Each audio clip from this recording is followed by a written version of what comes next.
आज हम सिंटैक्स के अंतर्गत 2019 बोर्ड एग्जाम में पूछे गए सभी क्वेश्चंस को सॉल्व करेंगे।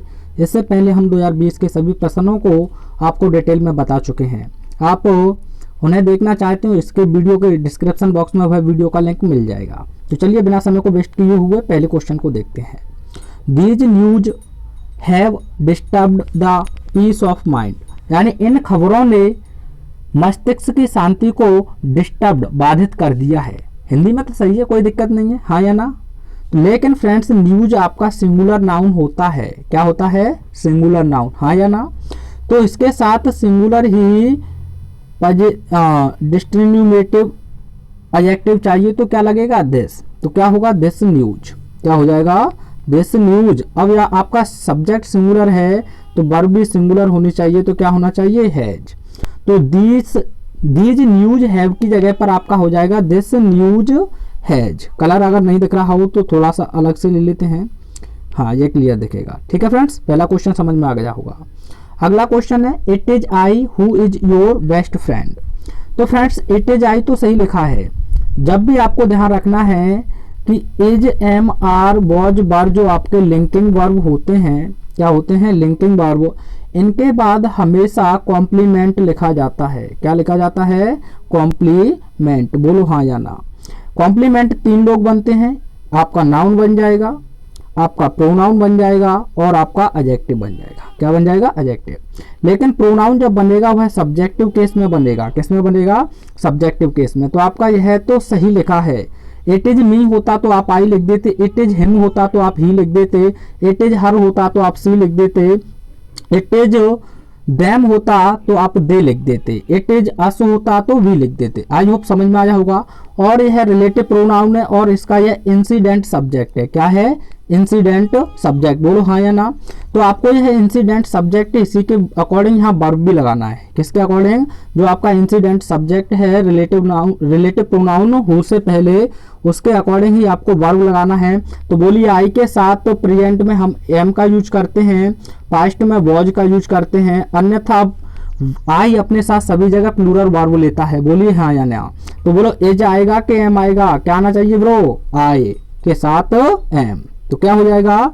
It is I who am your best friend. इसी बात पर वीडियो को शेयर अवश्य करें। चलिए अगले क्वेश्चन को देखते हैं। Being a cold night comma I stayed in my house. अब आप नॉमिनेटिव एब्सोल्यूट पढ़े हैं हाँ या ना। तो दोनों के सब्जेक्ट अलग अलग होते हैं, तो हम पहले सब्जेक्ट को लिखते हैं कि नहीं, बताइए। जैसे मुझे कहना है the teacher entered the class, या teacher being absent the students did not work. तो द टीचर आपका हो गया पहले सेंटेंस का सब्जेक्ट, द स्टूडेंट्स हो गया दूसरे सेंटेंस का सब्जेक्ट। तब आप सिंपल बनाएंगे तो क्या लिखते हैं? The teacher. क्या लिखते हैं? The teacher. और फिर क्या लिखते हैं? बीइंग। क्या लिखते हैं? बीइंग। उसके बाद आप अदर वर्ड लिख देंगे, फुल स्टॉप, वो कॉमा, दूसरे सेंटेंस को जोड़ देंगे। लेकिन अब यहाँ आपको दिन की बात की जाए, मौसम, महीने, तारीख की बात की जाए, तो ऐसी स्थिति में आपको एक डमी सब्जेक्ट इट का प्रयोग करना होता है, हाँ या ना। तो इट लिखना होगा, उसके बाद बी स्मॉल हो जाएगा तो being. It being a cold night comma I stayed in my house. चलिए अगले क्वेश्चन को देखिए। I am grateful for you to your kindness. तब फ्रेंड्स हम गिफ्ट की बात करते हैं तो ग्रेटफुल के साथ प्रीपोजिशन टू का प्रयोग किया जाता है, तो यहाँ टू रहेगा। I am grateful to you to your kindness. ठीक है फ्रेंड्स, यह सही हो जाएगा। अगला क्वेश्चन देखिए। I prefer a pen than a pencil. यहाँ से लगातार क्वेश्चन पूछा जाता है जो कंपैरेटिव करने के लिए I O R Latin adjective use किए जाते हैं, तो हम इनके साथ कंजक्शन देन का प्रयोग नहीं करते हैं और इनके साथ प्रीपोजिशन टू का प्रयोग करते हैं। ऐसे ही आपका यह प्रेफर हो गया और प्रेफरेबल हो गया। क्या हो गया? प्रेफरेबल। इनसे पहले आई और आर वालों से भी कभी पहले मोर का प्रयोग ना करें, मोस्ट का प्रयोग ना करें। इनसे पहले भी आप कभी मोर का प्रयोग ना करें, मोस्ट का प्रयोग ना करें। इनके साथ कभी भी देन का प्रयोग नहीं करेंगे, किसका प्रयोग करेंगे? टू का। क्लियर हुआ होगा। तो क्या गलती थी? I prefer a pen to a pencil. Prefer का मतलब होता है दो में से एक। ठीक है फ्रेंड्स, चलिए अगले क्वेश्चन को देखिए। Mathematics are not an easy subject. जिन सब्जेक्ट के अंत में ICS आता है, mathematics, physics, civics, politics ethics, ये सभी जो सब्जेक्ट होती हैं उनमें ICS आता है तो यह सिंगुलर रूप में यूज की जाती हैं, तो यहाँ हेल्पिंग वर्ब आपका क्या हो जाएगा, इज। अगर इनसे पहले अगर दा लगा दिया जाए या फिर possessive adjective my, him, her, कुछ भी लगा दी, वो हिम नहीं सॉरी फ्रेंड्स, ऑब्जेक्टिव कैसे, his, her, our, their, कुछ भी पजेसिव एडजेक्टिव लगा दिया जाए तो फिर प्लूरल होते हैं। जैसे माई मैथमेटिक्स, माई लग गया ना, माई मैथमेटिक्स, फिर are very big, where are वो, my mathematics are very big, my physics are very poor, तो यह सही होंगे। लेकिन physics are an interesting subject, यह गलत होगा, तो आपको लिखना होगा physics is an interesting subject. Clear हुआ अच्छी तरह से रूल, क्वेश्चन में गलत नहीं करके आना है आपको। अगला क्वेश्चन है, he has been suffering from fever since 3 days। He has been suffering, वह बीमार है, फ्रॉम फीवर, बुखार से, सिंस 3 days यानी 3 दिनों। तो फ्रेंड्स देखिए इसमें क्या गलती है, आप जानते हैं परफेक्ट कॉन्टिन्यूअस टेंस होता है तो उसमें सिंस और फॉर का हम प्रयोग करते हैं, बोलिए हाँ या ना। अब निश्चित समय होता है तो वहाँ सिंस का प्रयोग करते हैं, अनिश्चित समय होता है वहाँ हम फॉर का प्रयोग करते हैं। किसका प्रयोग करते हैं, फॉर का। तो देखिए 3 days का पता कौन से 3 days हैं, या तो इसे आप कैसे ऐसे कर सकते हैं, he has been suffering from fever since के बाद आप नो लिख दें कि लास्ट 3 days, तो सही हो जाएगा। अगर ऐसा नहीं करना चाह रहे हैं तो फिर सिंस आपको हटाना होगा, इसके स्थान पर आपको फॉर का प्रयोग करना होगा। He has been suffering from fever for 3 days, for 5 days, for 6 days, कुछ भी हो, 3 months, 2 months, अगर लास्ट लगा देंगे तो निश्चित हो जाएगा। लास्ट लगा नहीं सकते हैं तो आप फॉर ही रखिए। अगला क्वेश्चन देखिए, he is one of the best man that has ever lived. अब आपको यहाँ क्वेश्चन अच्छे से समझना है। He is one of the, one of के बाद आपको सुपरलेटिव एडजेक्टिव दिया, प्लूरल नाउन भी दिया है, क्योंकि MEN का MEN होता है ना कि S लगाएं, ठीक है, इस बात को आपको हटा देना है। और फ्रेंड्स सुपरलेटिव एडजेक्टिव अगर पहले क्लॉज में आता है, सेम आता है, सच आता है, ओनली आता है, फ्यू आता है, द आता है, तो वहां हम रिलेटिव प्रोनाउन हु या बिच का प्रयोग नहीं करते हैं, बोलिए हाँ या ना, हु या बिच का प्रयोग नहीं करते हैं, तो दैट का करते हैं, यह आपका बिल्कुल सही है। अब फ्रेंड्स मैंने बताया जब रिलेटिव प्रोनाउन से पहले आपका जो इंसिडेंट सब्जेक्ट हो, तो यहाँ देखिए मैन बहुवचन है तो वर्ब हैज क्यों आएगा बावलो, क्या आना चाहिए, हैव आना चाहिए, तो क्या लगा देंगे यहाँ, हैव। क्लियर हुई होगी बात। तो he is one of the best man that have ever lived, इसका मतलब है इंसिडेंट सब्जेक्ट प्लूरल है तो वर्ब भी आपका प्लूरल होना चाहिए। चलिए आगे देखते हैं अगला question, he is most perfect gentleman. तो फ्रेंड्स आपका परफेक्ट हो गया, वो पहले से परफेक्ट है, क्या इसका कभी कंपैरेटिव बनाएंगे, यह सुपरलेटिव अपने आप में होता है लेकिन एज ए पॉजिटिव डिग्री की तरह यूज किया जाता है। परफेक्ट हो गया, उसके बाद आगे बात करें राउंड हो गया, क्या हो गया, राउंड। जैसे मैंने इतना भी गोला बनाया वो भी राउंड है, मान के चलिए इतना भी बनाएंगे वो भी राउंड है, तो वह राउंड तो राउंड ही रहेगा। लेकिन आपको परफेक्ट ध्यान रखना है, इससे क्वेश्चन बनता है कंप्लीट हो गया, इससे क्वेश्चन बनता है। उसके बाद आपका एक्सट्रीम हो गया, एक्सट्रीम। उसके बाद आपका एक्सट्रीम के बाद बात करें आपका कंप्लीट, परफेक्ट, यूनिक। यूनिक वो पहले से ही अपने आप में यूनिक है, तो उसके बाद हम इनसे पहले कभी भी मोर और मोस्ट का प्रयोग नहीं करते हैं, तो यहाँ से मोस्ट हटा देंगे, तो यह हो जाएगा ही इज परफेक्ट जेंटलमैन। अगला क्वेश्चन देखिए, she came later than I expected. तो फ्रेंड्स एक तो ये आपका लेटर हो गया, एक और होता है आपका लेटर, क्या बोलेंगे इसे, लेटर। एक और होता है आपका LETTER, लेटर, इसका मतलब होता है पत्र, तो इसे तो हम बाहर निकाल दें, आप ये ना लिख दें कि लेटर ही होगा, इसे तो बाहर निकाल देते हैं। लेटर इसका मतलब होता है बाद में या बाद वाला, बाद वाला, लेकिन 2 व्यक्ति होंगे उसमें से बाद वाला होगा, इसका मतलब होता है लेटर यानी बाद वाला, इसका भी मतलब क्या होता है, बाद वाला, लेकिन यह एक के लिए। तो देखिए इसके बाद 2 तो नहीं है, एक ही है, तो क्या होना चाहिए, LATER, क्या होना चाहिए, LATER। सी कैम लेटर, बाद में, वह बाद में आई, क्या है, बाद वाला नहीं, बाद में, क्या फ्रेंड्स, बाद में, यानी कि लेटर बाद में, देन आई एक्सपेक्टेड, और जो लेटर LATTER इसका मतलब होता है बाद वाला। क्वेश्चन क्लियर हुआ होगा। अगला क्वेश्चन देखिए, Ram's brother's car has been stolen. तो फ्रेंड्स कभी भी डबल एपोस्ट्रोफी एस का प्रयोग नहीं किया जाता है, तो आपको लिखना होगा द कार ऑफ, अब लिख देंगे आप Ram's brother, Ram's brother has been stolen. Clear हुआ होगा। चलिए अगला क्वेश्चन देखिए, when he awoke comma he asked where I am.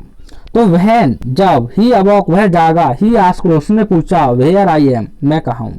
तो आपका पास्ट में ये बना हुआ है, आपका इनडायरेक्ट है, तो यह भी वर्ब पास्ट में होनी चाहिए। तो बोलिए क्या लिखेंगे फ्रेंड्स, वॉज लिख देंगे। क्या लिख देंगे, वॉज। ये ना सोचें कि वेयर से जुड़ा हुआ है, आई को ही से चेंज करेंगे ही, नहीं, इसका मतलब नहीं है। तीनों वर्ब आपकी पास्ट में ही, यानी कि पास्ट में पहली वर्ब पास्ट में है तो दूसरी भी होनी चाहिए, जब दूसरी है तो तीसरी भी होनी चाहिए। तो ये दोनों पास्ट में है तो ये भी पास्ट में होनी चाहिए। पास्ट में क्या होना चाहिए, वॉज। अगला क्वेश्चन देखिए, ही हैव संग आ सॉन्ग, ही है वो सी हैव संग आ सॉन्ग। ये लॉलीपॉप लंदन टॉप क्वेश्चन है, सी सिंगुलर सब्जेक्ट है, क्या होना चाहिए बाबलो, हैज होना चाहिए। क्या होना चाहिए, हैज। सी हैज संग आ सॉन्ग। सिंगुलर सब्जेक्ट के साथ सिंगुलर वर्ब आप पढ़े होंगे एस एस पी पी, यानी सिंगुलर सब्जेक्ट के साथ सिंगुलर वर्ब, प्लूरल सब्जेक्ट के साथ प्लूरल वर्ब। चलिए अगला क्वेश्चन देखिए, गॉड सेव्स मी। फ्रेंड्स जो हमारे ऑप्टेटिव सेंटेंस होते हैं, ऑप्टेटिव सेंटेंस होते हैं जिनमें हम किसी चीज़ के बारे में कामना करते हैं, तो ऐसे में हम प्लूरल वर्ब का यूज करते हैं। तो हम लिखेंगे God save me, God save me. जैसे अब आप कहेंगे कि गॉड तो सिंगुलर होता है, सेव्स होना चाहिए। नहीं फ्रेंड्स, ये प्रेजेंट इंडेफिनिट नहीं है। हिंदी करिए, गॉड मुझे बचाते हैं, कभी आपको आके बचाया है, प्रेजेंट में कार्य किया है, नहीं। गॉड मुझे बचाओ, गॉड मुझे बचाओ, गॉड हेल्प मी। एक और सुना होगा आपने, गॉड हेल्प मी, यानी कि इसका मतलब होता है God comma help me, help me. अर्थात ऐसे पूरी तरह से आप लिखेंगे ऑप्टेटिव में तो यह बनता है may God save save me, पूरा सेंटेंस ये होता है। लेकिन आपको ऐसे ही लिखना है मे गॉड हेल्प मी, यानी कि एक अच्छा एक और क्वेश्चन ले लेते हैं। जैसे आप कहते हैं ना, लिव लॉन्ग अवर किंग, अवर किंग। आप कहेंगे कि यार इसमें भी प्लूरल वर्ब लगा दिया, कभी आप पढ़े तो होंगे, दिमाग तो लगाया नहीं होगा, लगाइए आज बाबलो कि अवर किंग आपका सिंगुलर है तो ये लिव प्लूरल वर्ब कैसे हो गया। अभी तो आप लिखते थे कि राजा शिकार करता है तो द किंग शिकार करता है, हंट्स क्यों आया, वहां भी तो हंट हो सकता था। लेकिन यह इंपरेटिव ऑप्टेटिव सेंटेंस है, तो इसमें कुछ कंडीशन ऐसी होती हैं जिसकी हिंदी बचाएं तो क्या निकलेगी, यानी कि हमारे राजा दीर्घ आयु हों। ऑप्टेटिव सेंटेंस है, ध्यान से रखना है। अगला क्वेश्चन देखिए, the number of invitees are increasing. अब आपको यहाँ देखें तो बिल्कुल सही लग रहा होगा, नहीं फ्रेंड्स, आ नंबर ऑफ की बात करें, आ नंबर ऑफ यह बहुत सी संख्याओं को बताता है, तो इसके साथ तो हम प्लूरल वर्ब का यूज करते हैं। किसका यूज करते हैं, प्लूरल वर्ब। लेकिन द नंबर ऑफ यह बहुत सी संख्या को एक ही मान लिया जाता है, तो इसके साथ सिंगुलर वर्ब का यूज करते हैं, तो यहाँ होगा एज। आप ये ना समझ लें कि इन्विटीज यह प्लूरल है, यह सब्जेक्ट नहीं है। द नंबर सब्जेक्ट है, उसके बाद ऑफ प्रीपोजिशन है, ये तो प्रपोजिशनल ऑब्जेक्ट है।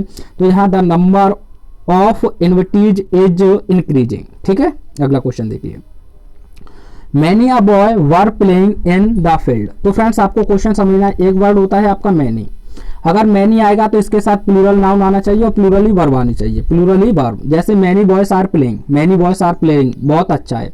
लेकिन आपका हो गया मैनी, अब ये कॉन्सोनेंट और वोवल पर निर्धारित करेगा, मैनी आ या मैनी एन आए, इसका मतलब होता है बहुत सौ में से एक, लेकिन उसी के समान। मैनी आ हो गया और मैनी एन हो गया, जैसे मैनी आ बॉयज, यह गलत हो जाएगा। Many a boy singular noun और सिंगुलर ही वर्ब होना चाहिए, many a boy is playing. ऐसे ही many an orange, many an orange is sold, is sold. तो फ्रेंड्स आप समझ चुके होंगे कि मैनी ए और मैनी एन आए तो सिंगुलर नाउन और सिंगुलर वर्ब, मैनी आए तो प्लूरल नाउन और प्लूरल वर्ब। तो क्या गलती है इसमें, क्या गलती है फ्रेंड्स बताइए फटाफट से, कि मैनी आ आया हुआ है, मैनी को ही ना देखें ए को भी देखें, तो इसके साथ हम सिंगुलर वर्ब का यूज करते हैं, नाउन तो सिंगुलर ही है, तो क्या लिख देंगे वॉज।